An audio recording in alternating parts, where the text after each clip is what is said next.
बिस्मिल्लाहिर्रहमानिर्रहीम। अस्सलाम नाज़रीन, आप देख रहे हैं बदलो और मेरा नाम राय साकिब है। नाज़रीन, फाइनली 2025-26 का बजट आज पेश कर दिया गया। आई एम श्योर कि मेरी तरह आप तमाम पाकिस्तानियों की भी जान निकली होगी पहले कि पता नहीं what is going to happen, but कुछ अच्छी चीज़ें भी हैं और जहाँ पर कुछ नए टैक्सेस हैं वहाँ पर कुछ रिलीफ भी मिला है। ज़रा मैं मोटा सा अगर आपको बता दूँ, जो मोटे मोटे चंद पॉइंट्स हैं, पहले मैं आपको जो बताइए मैं बता दूँ।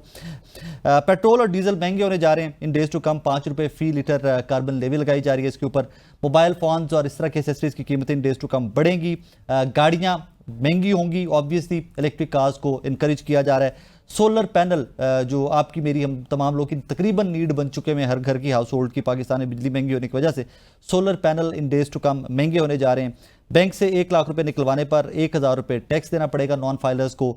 नॉन फाइलर्स गाड़ियां और जायदाद ट्रांसफर नहीं कर सकेंगे, बैंक अकाउंट्स भी नहीं खुलवा सकेंगे। ये खैर बहुत अच्छी बात है, नॉन फाइलर्स को टैक्स नेट के अंदर लेके आना, दैट इज़ गुड इनफ। एक जो बड़ा मेन पॉइंट था जो मेरी नज़र जिसके ऊपर बड़ी थी वो था हमारा एग्रीकल्चर सेक्टर को। रिसेंटली जो क्राइसिस वीट के, कॉर्न के और उसके बाद काफ़ी सारे और हमारी जो हैं एग्रीकल्चर मसनूआत हैं उनके क्राइसिस को लेकर मैं बड़ी नज़र रखे हुए था कि is there something for the agriculture sector. तो ज़राअत के शोबे के लिए इस बजट में 170 अरब रुपए मुख्तस किए गए हैं और ग्रीन पाकिस्तान इनिशिएटिव ज़राअत के शोबे में तरक्की के लिए 1000 एकड़ पर जदीद काश्तकारी के मंसूबे बनाए जाएंगे।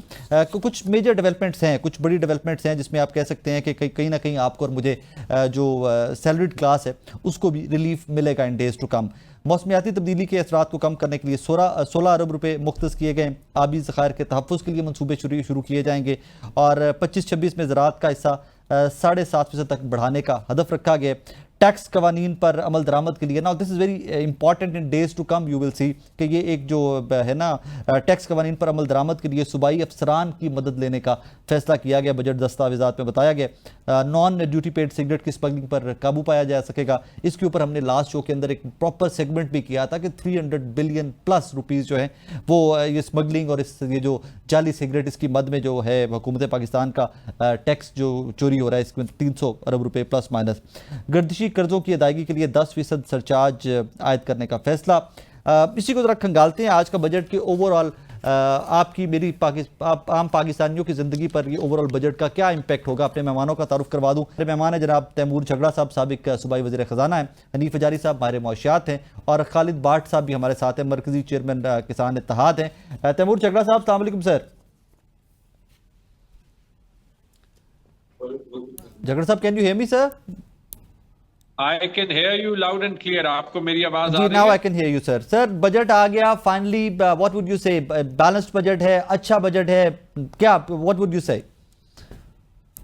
मुझे तो ये लगता है कि क्योंकि इंडिया से जंग हुई और उसके बाद जो है वो बड़ा क्लियर हो गया जी कि हमें अपना डिफेंस एक्सपेंडिचर जो है वो इंक्रीज करना है। तो अगर आप ओवरऑल देख लें तो ये बजट दिखाता है कि इस हुकूमत की कितनी लैक ऑफ विजन है और कि पिछले 3 साल का जो खुलासा है उसमें वो आपको कैसे कुछ ऑफर नहीं कर सकती, क्योंकि वो जो डिफेंस बजट का इंक्रीज है जो जायज है उसके बदले में जो डेवलपमेंट स्पेंडिंग है वो बजटेड 1400 अरब से कम होके 880 अरब हो गई। जो ओवरऑल रिलीफ मिलना था कहीं ना कहीं अगर बराए नाम का रिलीफ जो है वो है, लेकिन कोई खातिर ख्वाह रिलीफ नहीं है। और हालांकि मैं खुद फॉर एग्जांपल सबसे बड़ा क्रिटिक हूं हुकूमती तनख्वाहों के इंक्रीज करने का। ये हुकूमत तो करना चाहती है ना, जो उन्होंने सिर्फ 10% तनख्वाहें इंक्रीज किए हैं वो भी ये बात साबित करती है कि उनके पास पैसा नहीं। और जो ये अपने डेफिसिट के टारगेट्स, क्योंकि कोई साल ऐसे नहीं रहा जहां पे इनकी अपनी फिक्टिशियस फिगर्स में भी इन्होंने अपने टारगेट्स मीट किए हो। इनका जो 2.6 2.7% ये जीडीपी ग्रोथ की बात कर रहे हैं वो भी आप अगर देख लें तो इनके टारगेट से कम था। सिर्फ इन्होंने 3.5% का ग्रोथ टारगेट बताया था। 2.67% जो भी हकीकत पे मबनी नहीं है, उसमें बाद में बात करते हैं, लेकिन वो दिखाता है कि वो भी टारगेट से कम था जी। तो अगर आप आगे भी देखें, ये जो इन्होंने किया है कि आईएमएफ के प्रेशर के नीचे स्पेंडिंग ये कर नहीं सकते, जो थोड़े बहुत पैसे थे वो डिफेंस को देने पड़े।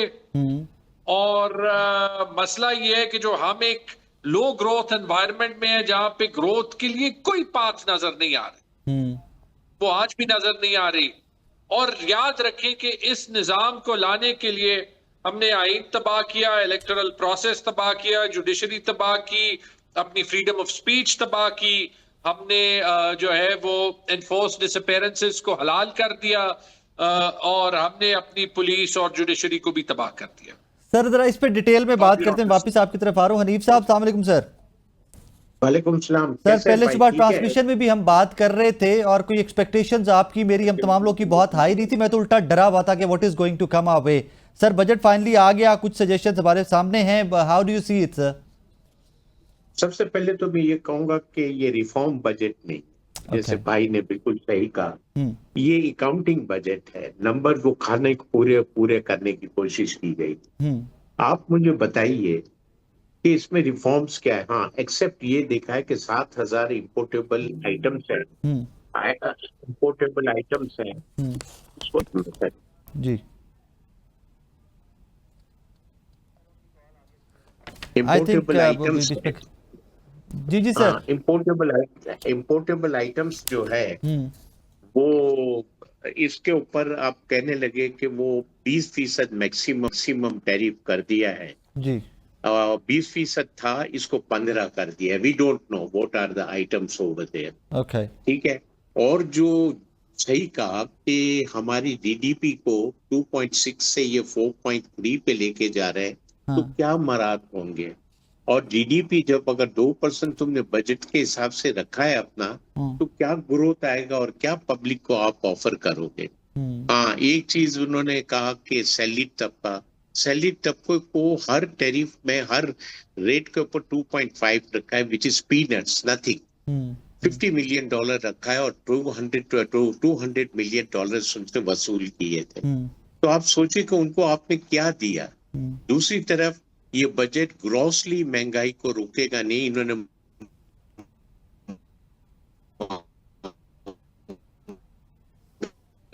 टारगेट भी 7 का भी नहीं होगा। दूसरी सबसे बड़ी इंपॉर्टेंट चीज है कि आपने डॉक्यूमेंटेशन पे कुछ ध्यान ही नहीं दिया। वही वंस अगेन आपने नॉन फाइलर के मत के अंदर डाल दिया। सच बताइए, सुबह हमारी बात हो रही थी कि ये बैंक डिपॉजिट्स वगैरह पे जो रेट है विद होल्डिंग कटिंग का इंटरेस्ट पे, वो उन्होंने 20 कर दिया, 15 था मैक्सिमम। तो आपने सोचा कि इस पे बैंक की बोरोइंग वगैरह पे, बैंक के अंदर डिपॉजिट पे और सेविंग पे क्या इम्पैक्ट पड़ेगा? एक टारगेट नहीं बताया कि इस साल हमारी सेविंग क्या होगी, डोमेस्टिक सेविंग क्या होगी, या हम वही इन्हिसार वो एक्सटर्नल बोरोइंग के ऊपर करेंगे। सर वो राइट साइजिंग और वो टर्म्स भी बड़ी रेलेवेंट आज हो गई। वो right sizing and all that, वो टर्म्स भी आज बड़ी रेलेवेंट होगी, उस पर भी कोई ऐसी बात नहीं की गई। क्योंकि मैं तो समझता हूँ कि कोई नई चीज डाली नहीं है, ये अकाउंटिंग बजट है, उसके ऊपर डाल के लगा दिया। फिर एक बात बताइए, आपने पेट्रोलियम लेवी, इसके मद में 50 अरब रुपए रख दिए, 2.5 रुपए और वो चीजें हैं। हालांकि ये IMF के दिए हुए टारगेट से बहुत कम है।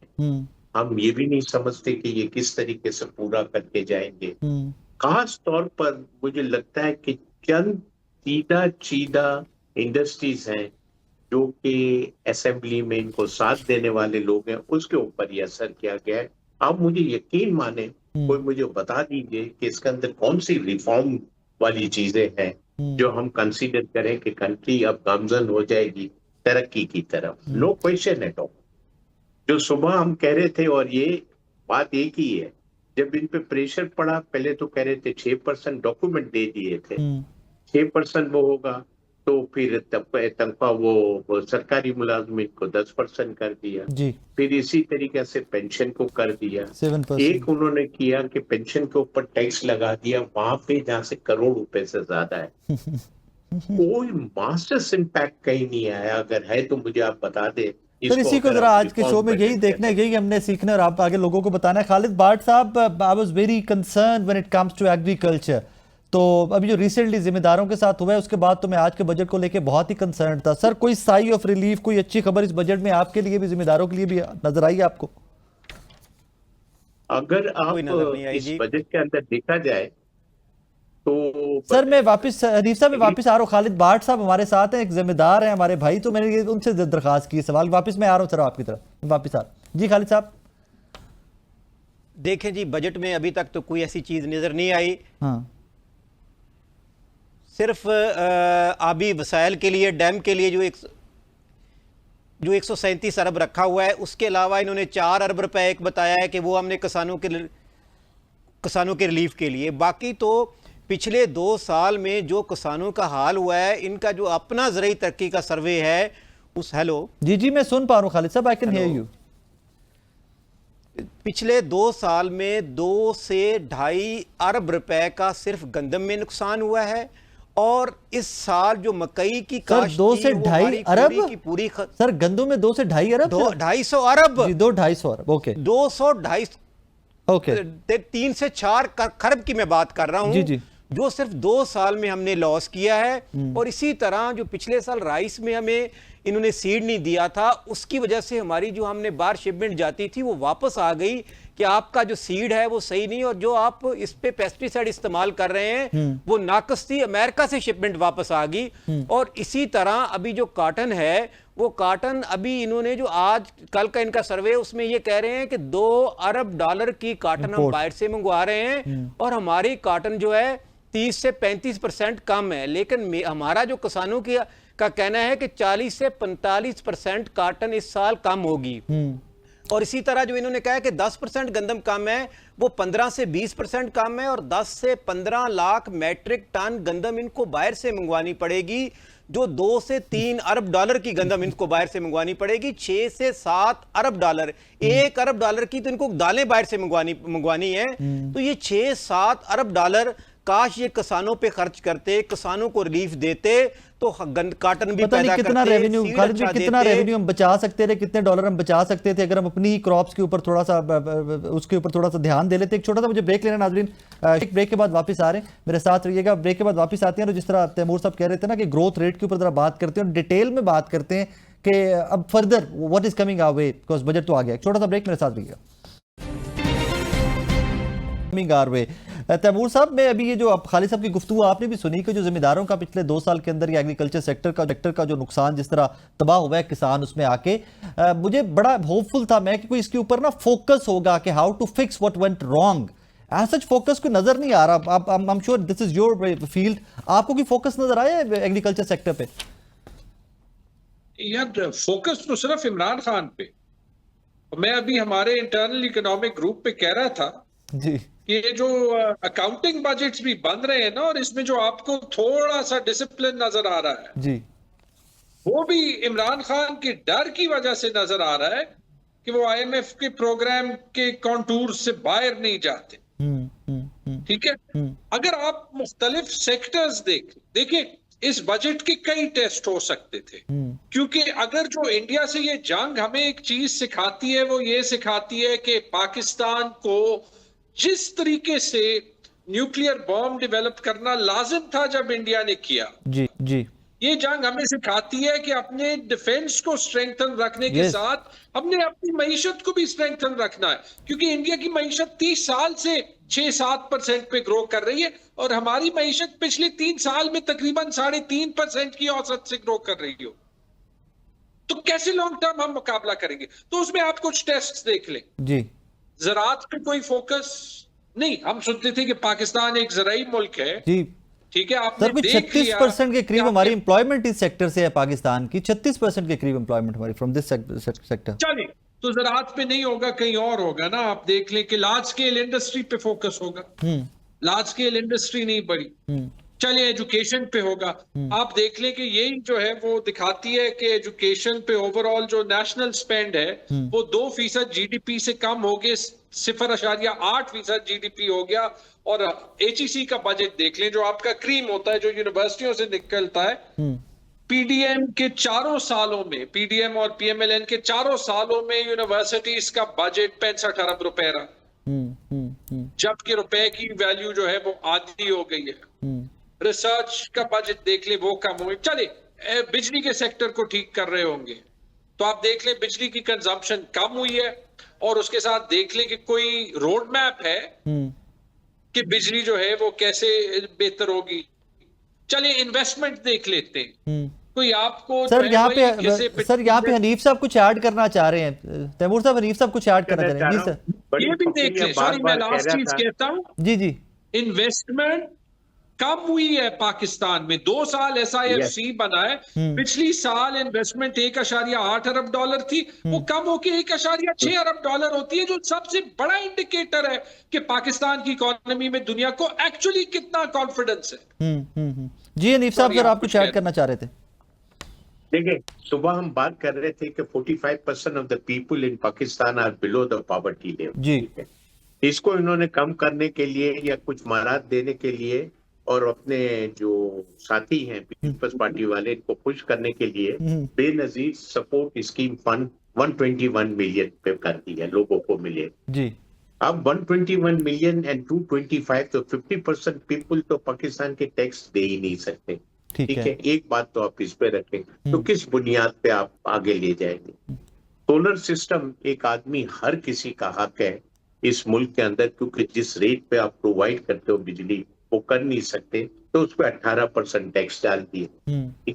एक चीज और जो इन्होंने की, या तो हमारी बात सुन ली थी या क्या किया था, हमने कहा था कि जब आप कॉटन इंपोर्ट करते हो जी तो लोकली तो प्रोड्यूस करते हो, तो उस पे तो तुम्हें सेल टैक्स देना पड़ता है 18%। अब आप इंपोर्ट पे तो नहीं देना पड़ता, तो कहने लगे हम इंपोर्ट पे 18% टैक्स करती है, सेल टैक्स। तो आप मुझे बताएं, पाकिस्तान की टेक्सटाइल इंडस्ट्री 18% दे के कहाँ जाएगी? मिनिमम वेज आपने 50,000 कर दी। क्या इंडस्ट्री इस वक्त इस तरीके से ग्रो कर रही है कि ये एडिशनल बेयर कर लेगी? No question. और मैं जब सही कह रहे थे भाई साहब कि एग्रीकल्चर सेक्टर पे इन्होंने कुछ नहीं किया, तो उस पे इतना ग्रो से दिखा रहे। They are showing that agriculture sector is going to grow from 0.56 this year, हालांकि 4 बड़ी फसलें हैं, जी वो तो 13.5% नीचे गिरी है। जी तो how they are going to do 4.56? देखें, काफी अरसे के बाद हम भी भूल जाएंगे और ये आराम से SRO पास करके टैक्स लगा देंगे। जी अब आइए बड़ी स्केल इंडस्ट्री पे। आप कह रहे हैं कि हम GDP ग्रोथ 4.3 पे लेके जा रहे हैं, जबकि आपकी लार्ज सेक्टर इंडस्ट्री गिरी, और आप उसको क्या इतना बढ़ाएंगे? एक तो वो ऑलरेडी अंडर प्रेशर है, आप इसको इतना बढ़ाएंगे कि आप अपना टैक्स का टारगेट अचीव कर लेंगे? No question. मैं समझता हूँ अकाउंटिंग भी सही नहीं की गई, हुज्जत में की गई है, और अगर आप उसूलन देखा जाए तो ये जो इनकी तनख्वाहें बढ़ी उस पर कोई जिक्र नहीं है। वो तनख्वाह जो बढ़ाई है, आप सोचे कि हमारे MNA वगैरह गरीब है, कोई 9-10 करोड़ की गाड़ी से सर नीचे आई एम उतरता सॉरी, नहीं ये है थोड़ा सा ना, असेंबली थोड़ा सा आउट ऑफ लाइन भी जाता है जुमला, लेकिन मुझे आज ये कहने की इजाजत दीजिए। मैं दुखा हुआ इतना होता हूँ when they do something like that। मुझे तो ये लगता था, I would be very honest, कि जिस तरह तनख्वाहें बढ़ाई गई हैं, शायद ज़कात के भी ये सारे हकदार हैं। अरबों रुपए की गाड़ियां, और सिर्फ इनकी व्हीकल्स आप देखिए ना, 10-10, 15-15 करोड़ रुपए की गाड़ियां। मुझे प्रॉब्लम नहीं है उससे 2-2 अरब रुपए की गाड़ियों में सफर करें, बट मुल्क की हालात तो देख लें, उसके हिसाब से अपनी तनख्वाहें और वो मामलात देखें ना, इकोनॉमी के हालात तो देखें।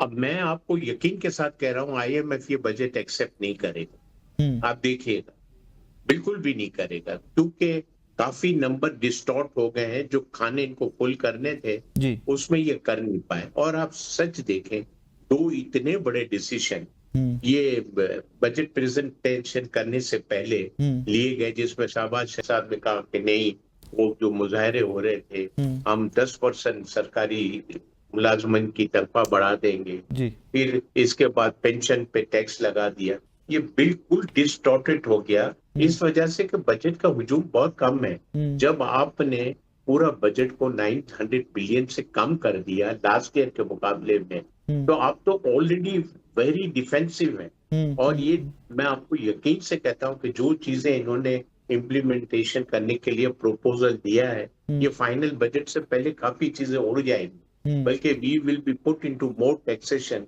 इनडायरेक्ट टैक्सेशन का क्या कर रहे हो, वो कुछ नहीं कहा।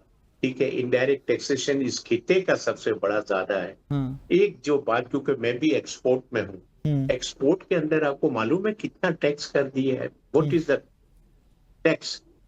मैं आपसे सिर्फ एक सवाल कर, 61% एक्सपोर्ट पे इस पूरे रीजन में सबसे ज्यादा टैक्स है तो आप कैसे चाहेंगे, क्योंकि ये इसी दौर में इन्हीं की गवर्नमेंट में इन्होंने टैक्स ऑन लगा दिया 39%, फिर इसके बाद इस पे सेल टैक्स है, सरचार्ज है, एवरीथिंग इज देयर। तो आप मुझे बताइए, हम रीजन में सबसे ज्यादा एक्सपेंसिव कंट्री है। सर मैं तो एक ही मिसाल आज सिर्फ ऐड करना चाहूंगा इसमें, फिर मुझे खालिद भाई, हम सॉरी मुझे ब्रेक की तरफ जाना है, अगले सेगमेंट में आपको डिटेल से टाइम दूंगा। हम सॉरी, आई नो दैट कि आपको टाइम थोड़ा सा कम मिला है। सिर्फ जाते जाते ब्रेक से पहले नाज़रीन एक चीज मैं सिर्फ ऐड करना चाहूंगा, जिस आप कह रहे हैं कि हमने इंटरनेशनल मार्केट में कंपीट कैसे करना है। पाकिस्तान की 2-3 चीजें जो एक्सपोर्ट हम करते थे, जिससे हमें बहुत अच्छा रेवेन्यू आ रहा था, बहुत अच्छे पैसे आते थे पाकिस्तान में।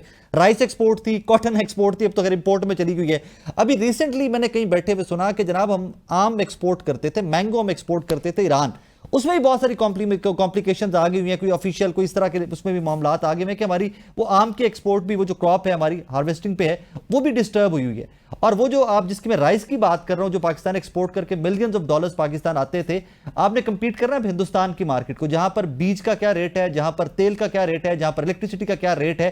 ये आके जरा खालिद बाट साहब से, ब्रेक पे जा रहा हूं मैं, खालिद बाट साहब से जरा डिटेल में बात करेंगे कि भाईजान एक तरफ टैक्सेस हमारे ऊपर इतने हैं, फिर हमें जो चीजें लोकली इतनी महंगी मिल रही हैं, डोमेस्टिकली इतनी महंगी मिल रही हैं, इंटरनेशनल मार्केट में जिम्मेदार या कोई भी सेक्टर जिसकी तरफ निशानदेही हनीफ साहब ने भी की है, हम कंपीट कैसे कर सकते हैं। एक छोटा सा ब्रेक ले रहे हैं, ब्रेक के बाद वापस आ रहे हैं, मेरे साथ रहिएगा। वेलकम बैक नाजरीन। अब थोड़ा सा डिस्कस करते हैं कि how we are going to compete in international market. जब एक्सपोर्ट्स की बात करती है तो हमारी वीट, हमारे राइस ये एक्सपोर्ट करता रहे Pakistan, and we made good money out of it. Khalid Butt साहब, हम सॉरी, सबसे पहले तो माजरत, आपको टाइम पिछले सेगमेंट में कम मिला। सर अब जरा डिटेल से मुझे समझाइएगा कि इन हालातों वाकयात में जिम्मेदारों की जो ज़बूहाली का जो शिकार हैं हम सब, how are we going to compete in international market, क्या करेगा जिम्मेदार? जैसे आपने कहा है कि हमारा पड़ोसी मुल्क जो इंडिया है, उसमें अब डीएपी का जो रेट है वो है 1000 से भी कम, और मेरा जो डीएपी का रेट है इस टाइम वो 5000 से ऊपर है, यूरिया का, सॉरी। और डीएपी जो उनकी 2000 से कम है, और मेरी जो हमारी डीएपी है वो 16000 के करीब है इस टाइम, 14 से 16000 के करीब। हम अब ये बताएं कि अब राइस जो है, अब हमारा जो राइस है, पिछले साल हमने राइस बहुत हमारा गया और बड़ा कामयाब हमने मार्केट में किया। उसके बाद हमारे पास जो राइस का सीड आया वो इतना नाकस था, तो हम कैसे मार्केट को उनका मुकाबला कर सकते हैं कि वो 1000 रुपए में यूरिया खरीद रहे हैं, हम 5000 में यूरिया खरीद रहे हैं, वो डीएपी 2000 में खरीद रहे हैं, मैं 14000 में खरीद रहा हूँ। और दूसरा सबसे बड़ा जो हमारे यहाँ जुल्म ये है कि जो मेरा यूनिट है वो इस टाइम 60 से 70 रुपए का मैं यूनिट खरीद के अपना ट्यूबवेल चला रहा हूँ या टर्बाइन चला रहा हूँ, वहाँ वो यूनिट 5 से 7 रुपए के करीब है। और कहीं तो ऐसी भी जगह इंडिया में ज़िले हैं जहाँ पे उन्होंने बिजली फ्री दी हुई है। इसी तरह उनका डीजल जो है, डीजल पे उन्होंने सब्सिडी दी हुई है। फिर उनकी जो मार्केट का रेट, जो अखराजात निकालने के बाद गवर्नमेंट उनसे फसलें खरीदती हैं। लेकिन हमारे यहाँ बदकिस्मती आप ये देखें कि गवर्नमेंट पंजाब ने कहा कि मैंने, मरीम सीएम पंजाब साहबा ने कहा कि मैंने आटा सस्ता दे दिया। कैसे आटा सस्ता दिया कि 2.5 से 3 खरब रुपए गरीब किसानों को लूट के, उनका पेट काट के, अब वो कहती है कि मैं गरीब शहरियों को आटा सस्ता दे रहा हूं। हम कब कहते हैं कि गरीबों को आटा सस्ता ना मिले? लेकिन ये कहां का इंसाफ है कि एक गरीब को आप मार के दूसरे गरीब को खुश कर दो। अगर आपने गरीबों को आटा सस्ता देना ही था तो आप अपने पैसों से आटा सस्ता दे देती। आपने खरबों रुपए गरीब किसान का जो उसको नुकसान किया। आप यकीन करें, एक फसल अगर नुकसान होती है किसान की तो अगली 3 फसलों तक भी वो खड़ा नहीं हो पाता। अपने पैसों से इंपोर्ट करेगी ना हुकूमत, अपने पैसे तो बाहर जाएंगे, डॉलर जाएंगे, इंपोर्ट करेंगे ना, बीट आपको क्यों देंगे हम? आप देखें ना, अब यही है कि गंदम आप बाहर से मंगवाएंगे, 3 से 4 अरब डॉलर, 3 अरब डॉलर की गंदम है। काटन का तो खुद कह रहे हैं कि 2 अरब डॉलर की हम मंगवाएंगे। तो मैं ये हैरान हूं कि ये 1 अरब के लिए IMF से तरसते हैं, और यहाँ 6-6, 7-7 अरब डॉलर की चीजें, वो भी एग्रीकल्चर से जुड़ी हुई, जो पाकिस्तान को कहते हैं कि 70% हमारा मुल्क ज़राअत से जुड़ा हुआ है। मैं हैरान हूं कि मैं अभी गांव में था, आप यकीन करें कि इतना जुल्म था कि बच्चों ने, किसानों के बच्चे ना कपड़ों ले सके, ना ईद कर सके। जुल्म इतना था कि आप देख नहीं सकते। गांव के जाके देखे, अभी 50 डिग्री जनूबी पंजाब में गर्मी है, नहरें खुश्क पड़ी हैं, कहते हैं काटन कैसे पैदावार होगी, हमारे पास तो नहरी पानी नहीं है। और मैं हैरान हूं कि गवर्नमेंट, आप जैसे आप कह रहे थे, हम भी सोच रहे थे कि एग्रीकल्चर पे कोई बड़ा प्रोजेक्ट प्राइम मिनिस्टर लाएंगे और किसानों के जो 2 साल में नुकसानात हुए हैं तो वो उसका कोई इजाला करेंगे। लेकिन मैंने तो अभी बजट जो देखा है उसमें कोई खास ऐसी चीज नहीं है। सिर्फ 137 अरब रुपए उन्होंने जो अभी वसाइल डैम के लिए रखा हुआ है, चलो वो एक खुशाइन बात है। लेकिन बाकी आपके पास फेडरल का जो है डिपार्टमेंट सीड है, आप सिर्फ सीड पे काम कर लें तो रिसर्च पे बहुत काम किया जा सकता है। गवर्नमेंट रिसर्च पे कर लें। एक चीज मैं आपको गवर्नमेंट को बता दूं ना, तो आपको इंडस्ट्री बचा सकती है, वो बिजली आपकी महंगी है। सिर्फ अगर इस मुल्क में आप देखें, पिछले हमारा किन्नू पूरी दुनिया में जाता था और जरा मुबादला की सूरत में, डॉलरों की सूरत में हम लेके आते थे। पिछली साल आपको पता है कि किन्नू में भी हम फेल हुए, क्योंकि जो उसको बीमारी लगी हमारी फसल को, उसकी जो स्प्रे थी वो इतनी नाकस थी कि वो उसको हम उस क्वालिटी का किन्नू नहीं आगे चलना है। लेकिन एक काम आप मेरी रिक्वेस्ट पे कीजिएगा, आप जरा अपनी मैंगो इंडस्ट्री को भी देखिएगा, मैंगो एक्सपोर्ट्स को भी देखिएगा, उसके ऊपर भी अपडेट दीजिए, वहां पर भी प्रॉब्लम्स है इस दफा कोई।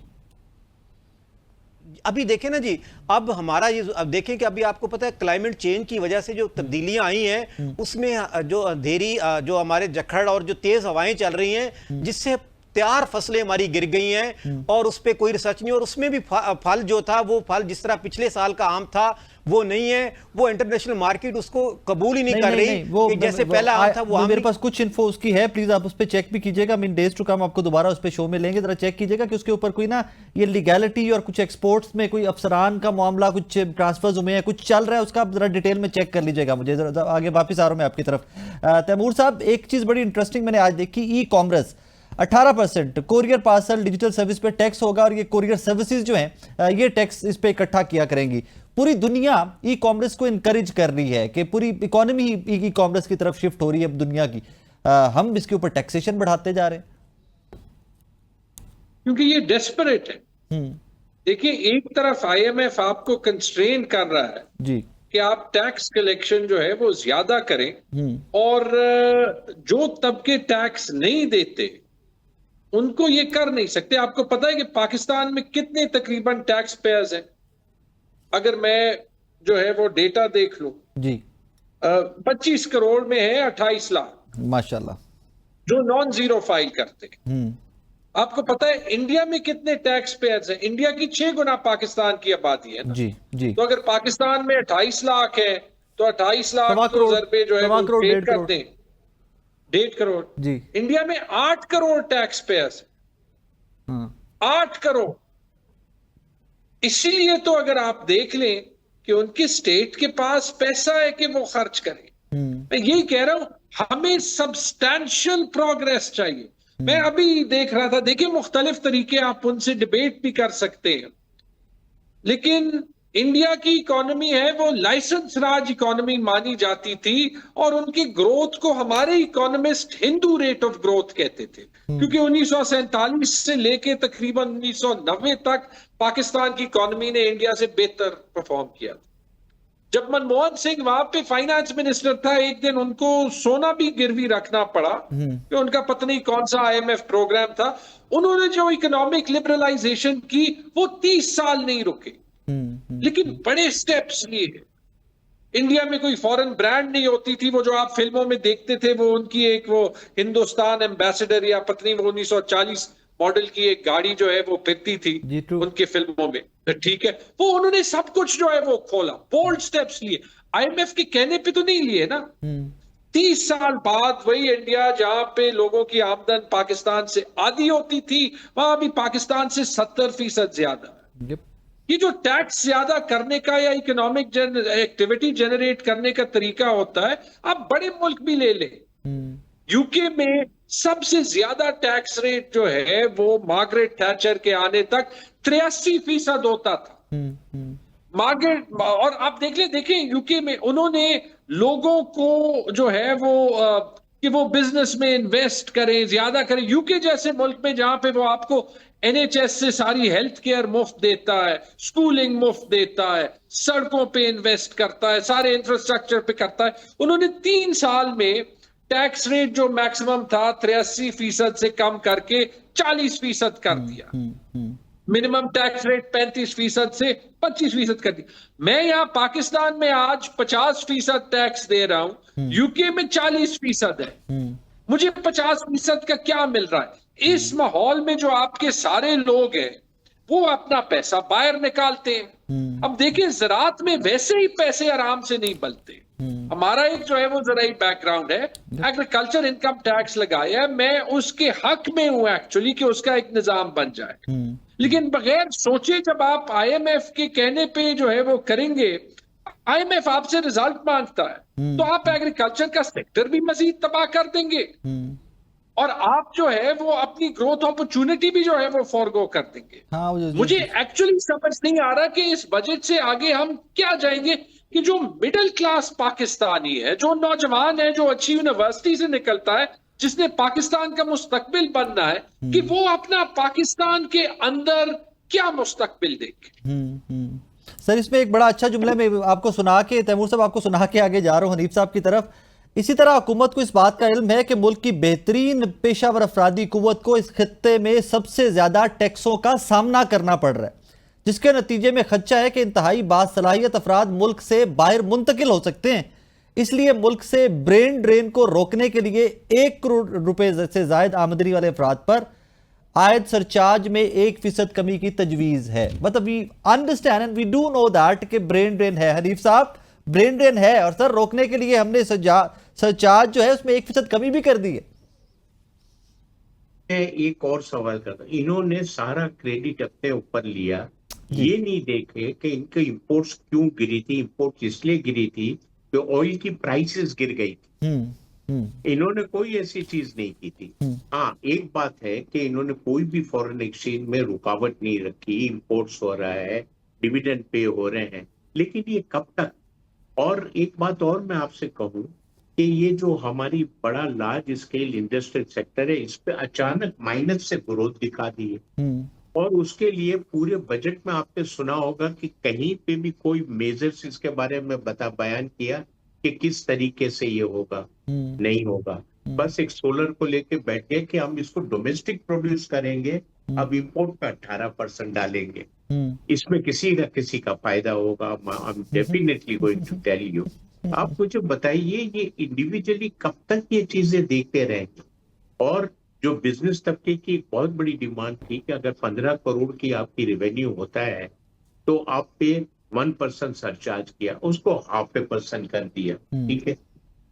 जो मराद दी है वो ना देने के बराबर दी है। और अब ये जो लोग सुनेंगे कि यान के ऊपर, इंपोर्टेड यान के ऊपर इन्होंने 18% टैक्स लगा दिया, सेल टैक्स लगा लिया, तो इनकी कॉस्ट ऑफ प्रोडक्शन क्या होगी।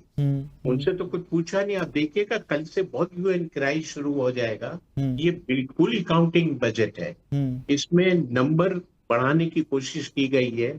और since they are passing through a pressure कि आईएमएफ इनसे कहता है कि टैक्स कलेक्टर हो, टैक्स कलेक्टर।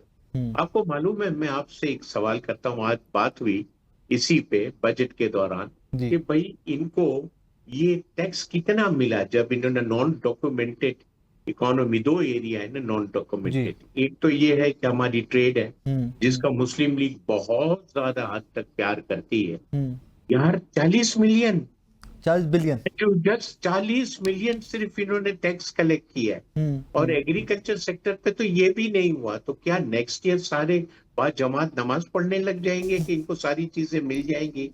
इस पे जितना भी रखा है ना, मैं आपसे यकीन से कहता हूँ, आम पे बोझ बहुत बढ़ जाएगा। And I do not see in the entire document. चलो मुझे ये बताइए, जो नई इंडस्ट्री पाकिस्तान में लगाने के लिए कहीं आपने देखा डेप्रिसिएशन अलाउंस दिया हो, इन्वेस्टमेंट के कोई 20% दिया हो। पहले हमेशा हमारे ये नंबर्स होते थे कि भाई हम ये फाइनेंशियल मराद दे रहे हैं। इस वक्त तो इस चीजों का कोई जिक्र ही नहीं, बस सीधा सीधा एक बैलेंस शीट को टैली करने की कोशिश की गई है। अब बहुत से लोगों को देखेगा जो स्टडी करेंगे, कल पता चलेगा। तो इसके ऊपर मेरे ख्याल है बहुत ज्यादा लोगों की खफगी का इनको महसूस करना पड़ेगा कि लोग खुश नहीं। But I don't know whether stock exchange is going to go high और लो, क्योंकि वो भी अब इन्हीं के कंट्रोल में है। जिस तरीके से चाहते हैं कर लेते हैं, ठीक है। तो मैं समझता हूँ बॉस कि ये बजट कोई हाल में भी, हालांकि इंडिकेशन अच्छे पॉजिटिव है, इससे ये वन टाइम फायदा उठा सकते थे। अगर ये लोगों से ज्यादा टैक्स भी मांगते तो लोग देते, लेकिन ट्रांसपेरेंट होते। हनीफ साहब अब बस कर दें, अब बस होगी हमारी टैक्स दे देंगे सर, यकीन माने सबसे ज्यादा तो सैलरीड क्लास दे रही है ना, अब सर हिम्मत नहीं रहेगी और हिम्मत नहीं है कि फर्दर इससे बोझ उठाया जाए। खालिद भाई जाते जाते मुझे ये बताइए कोई सजेशंस हैं आपकी फॉर द एग्रीकल्चर सेक्टर की जो गवर्नमेंट तक अगर हमारी आवाज पहुंचे तो? देखिए, हमारी तो एक ही अपील है कि हमें कोई सब्सिडी नहीं चाहिए, सिर्फ हमारी जो फसलों का रेट है, जो हमारी कास्ट आती है, खुदा के वास्ते वो गवर्नमेंट हमें रेट दे दे। हम कुछ इनसे डिमांड नहीं करते, सिर्फ जो हमारी फसलों के रेट आते हैं उसी से हमारी फसलें खरीद लें। और जो खासकर हमारे इश्यूज हैं नहरी निज़ाम का, पानी का, वो बिल्कुल ख़त्म हो गया है। इस हवाले से हम गवर्नमेंट से अपील करते हैं कि ये नहरी निज़ाम का कोई दुरुस्तगी की जाए और सोलर जो सब्सिडी दे के किसानों को दिया जाए, क्योंकि अब तो बिजली का यूनिट इतना महंगा हो जाएगा कि किसान उसको अफोर्ड ही नहीं कर सकता। और दूसरा जो इन्होंने दूसरा डीजल पे या पेट्रोल पे टैक्स बढ़ाया है, तो उसमें भी किसान इफेक्टिव होगा। तो हम गवर्नमेंट से ये अपील करते हैं कि एक तो सारे ट्यूबवेल जो बिजली पे उनको गवर्नमेंट कोई, अभी तो हमें बजट तो खत्म हो गया, बजट में तो उन्होंने कुछ नहीं दिया, तो कहां देंगे? तो हम अपील ही कर सकते हैं कि किसानों के लिए जो जुल्म है सिर्फ वो बंद कर दें और अपनी मर्जी का हमारा रेट करना तो है ही। खालिद भी बॉटम लाइन इसकी छुरी जरा तेज इस्तेमाल करो, करना तो आपने है ही है, लेकिन कम से कम हमें दर्द कम हो। बहुत शुक्रिया आपका, thank you very much Khalid साहब, आपका शुक्रिया। तैमूर झगड़ा साहब आपका शुक्रिया।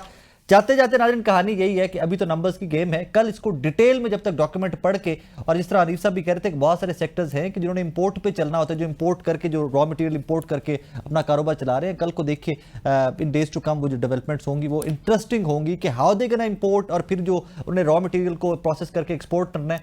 Let's see how it goes. अपना बहुत सारा ख्याल रखिएगा, दुआ में याद रखिएगा। अल्लाह हाफिज़।